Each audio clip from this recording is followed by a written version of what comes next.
Mukama yebale Eddie Mutwe ayimbuddwa asuuliddwa ku kkooti y'e Masaka era yoga mu kkomera.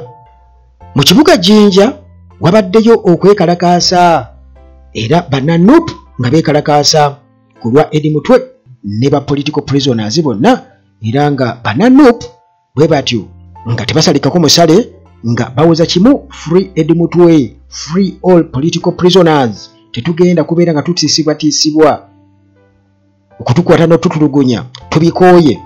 Kakati munnange oluvannyuma lw'abantu abawerako akakiiko akalwanirira eddembe ly'obuntu aka Uganda Human Rights Commission okuwa General Muhoozi ebiragiro nti ate mangu nnyo Eddie Mutwe ensi yonna okukivumirira, amawulire okwetoola ensi yonna, BBC, Katikkiro Charles Peter Mayiga gye buvuddeko bw'atyo kyajje ndowooza yali akasembayo okubeera ndowooza mu banene ng'avumirira ekyokwata Eddie Mutwe era yabadde mu lukiiko e Mengo n'ategeeza nti kirabika Eddie Mutwe Muhoozi okumukwata okumutwala mu basement y'okumutulugunya n'okumusalako enviiri n'ekirevu ndowooza amulanga kubeera na kirevu na butamanya Lunyankole era bw'atyo n'amukubira ddala. Kale bw'atyo n'asaba nti bw'aba alina omusango gwe yazza bamutwale mu kkooti avunaanibwe. Libadde teriri busa munnange ennaku z'omwezi 5 Mande bw'atyo munnange Eddie Mutwe amawulire ntugafuna nti ateereddwa ayimbuddwa era nga bamututte butereevu mu kkooti e Masaka.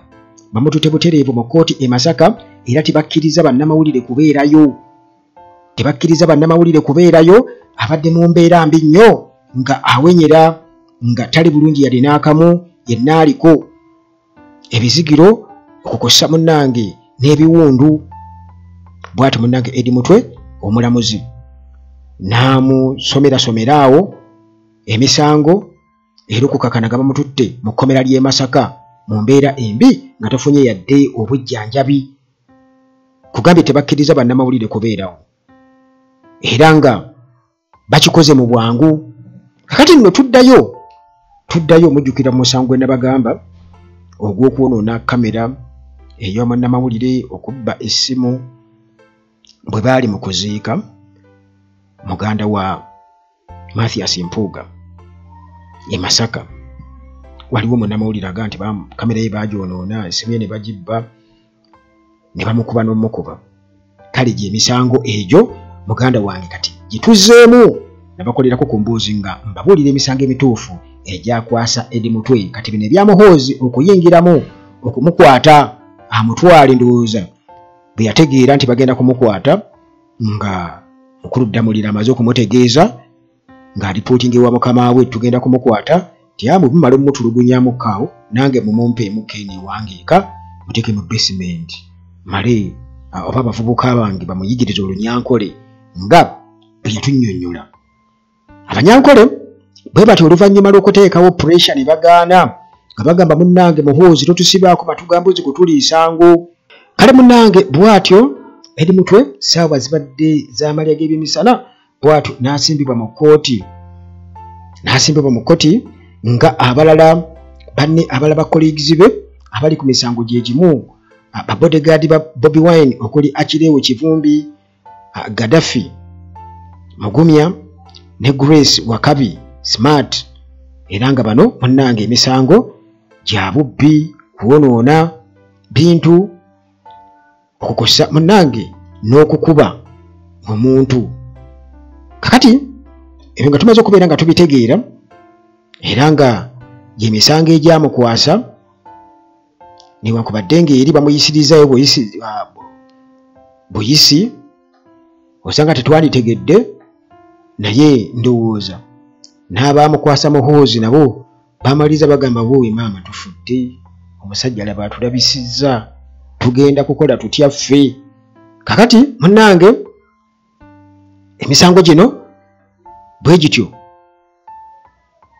giri mu kkooti enkulu era nga essaawa yonna tugenda kuba twongera okubeera nga tumanya biki ddala ebiri wansi w'emisango egyo nga gitojera kubanga mutwe essaawa eno munnange olumujje mu basement ya Muhoozi ne bamukwata ne bamutwala butwazi ku kkooti wali e Masaka ne bamusuula awo era tebakkiriza yadde bannamawulire okubeera nga babeerayo. Abadde mu mbeera mbi nnyo era omulamuzi bw'atyo amusindikiddewo ku limanda mu kkomera eri e Masaka.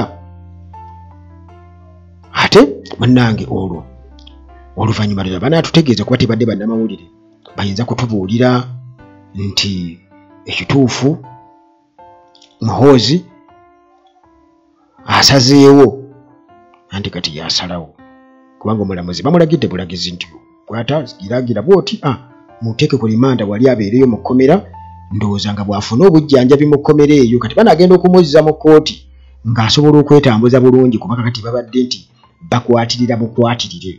Naye nga bwe nkutegeezeza nti bannayuganda babadde beekalakasiza dda mu kibuga Jinja. Bannayuganda babadde beekalakasiza dda mu kibuga Jinja era nga bo bagamba nti ne bwe munaatutta mutuwe abantu baffe tetugenda kukkiriza bwannantagambwako buno. Mute bonna abaasibwa olw'ebyobufuzi baba political prisoners.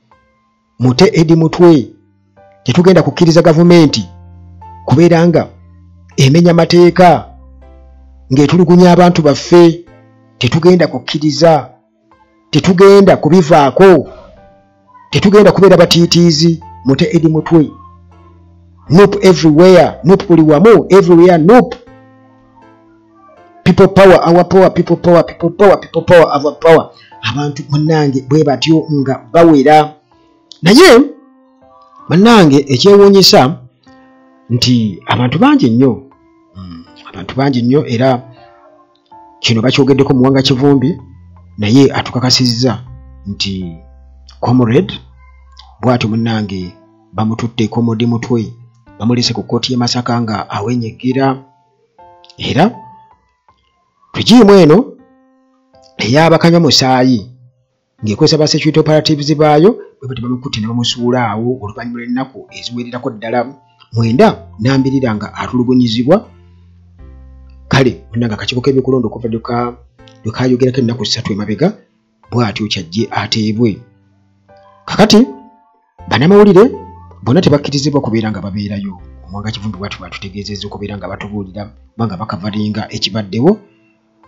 Era omulamuzi bw'atyo naye muneeko biragiro eby'amaanyi ennyo ku bunkenke obw'amaanyi nti gwe tukuleetera omuntu salawo buugira musalire mutindike ku limanda mu kkomera just kyoba okola owulidde esebu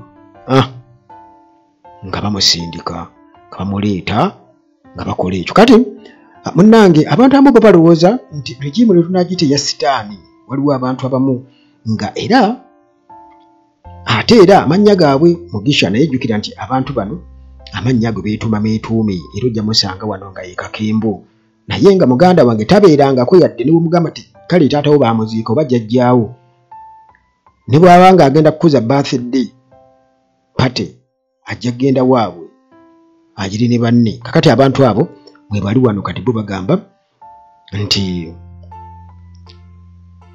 nope okuleka mpozi ng'evudde mu kye bayita confrontational politics nti bajja kukomekereza nga bali mu makomera. Mbu gavumenti ya Museveni eri superior nnyo bannaffe bwe batugamba mu kazannya kuba Museveni yatugamba nti yasinga akazannyo ka violence mbu eri superior nnyo mu kazannyaako. Mbu anaddako kubeera nga bamusalako oba enviiri oba ekirevu agenda kubeera Bobi Wine era niwaba bwamuwagira amugambe nti wamma Mugisha tell them tuli mu kintu muli mu kintu kale ekintu kijja kubamira kubanga munnange tubirabye wangi nnyo si mmwe abasoose okubeera mu kintu tuli mu kintu. Okay kale munnange bannayuganda abamu bwe batyo naye nga tewali kyakubakolera naye nga nkugambye nti bano amannya bageerimbikamu nga bw'olaba Museveni bwe beetuuma Salimu Sale naye nga tebanko musiraamu ne beetuuma amannya mangi nnyo ge beetuuma wano naye nga tebabangako baawano tubamanyi bulungi nnyo tubamanyi era nga bonnange erinnya terikufuula wabula endowooza yo n'ebikolwa byo bitusinzira okubeera nga tukutegeera nti gwe toli wa muffe era bonnange kiseera buseera bajja kutundulanga envunza bakuteeka wali n'ekibondo babateeka wali babatulise bekijja okuba kubanga mmwe mwewaane nga bwe muli superior mu kazannyaako.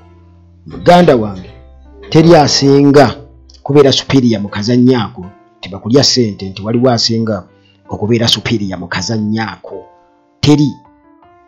Kale munange comrade Eddie Mutwe katusuubire lunaku ki lwe banaatulaga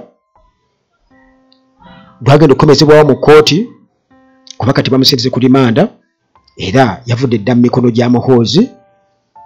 Still teweerabira nti nno ekyo kigenze ku rekodi ya Muhoozi ne bw'alikola atya taligenda kukyejjako era ng'amaze okubeera nga munnange akonfaaminga nti yakuliramu ekitulugunya abantu oba ekitta abantu kubanga mangi bye batulugunyiza ne batasobola kusurvivinga ne bafiirayo era ne babasuula mu acid ne bamiringukira omwo amalalo gaabwe ne gaba nga tegali we gali tegalinaako we gali n'okubeegaana ne babeegaana bwegaanyi ng'era munnange bwe balowooza nti okwegaana nti ensi ye bateraba.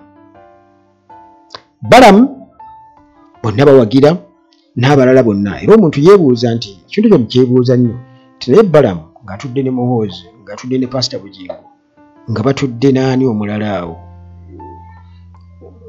Bagashumba ba Mwenda nga batudde oba babeera banyumya ki emboozi yaabwe bibye oba ebyekwata ku ki teri amanyi naye ensi munnange erabye nnyo nnyo naye nga abaana ejjinja bamaze okubeera nga bakakasa era neewala yonna nti teri kigenda kubalobera munnange kugenda mu maaso era tebagenda kutiisibwa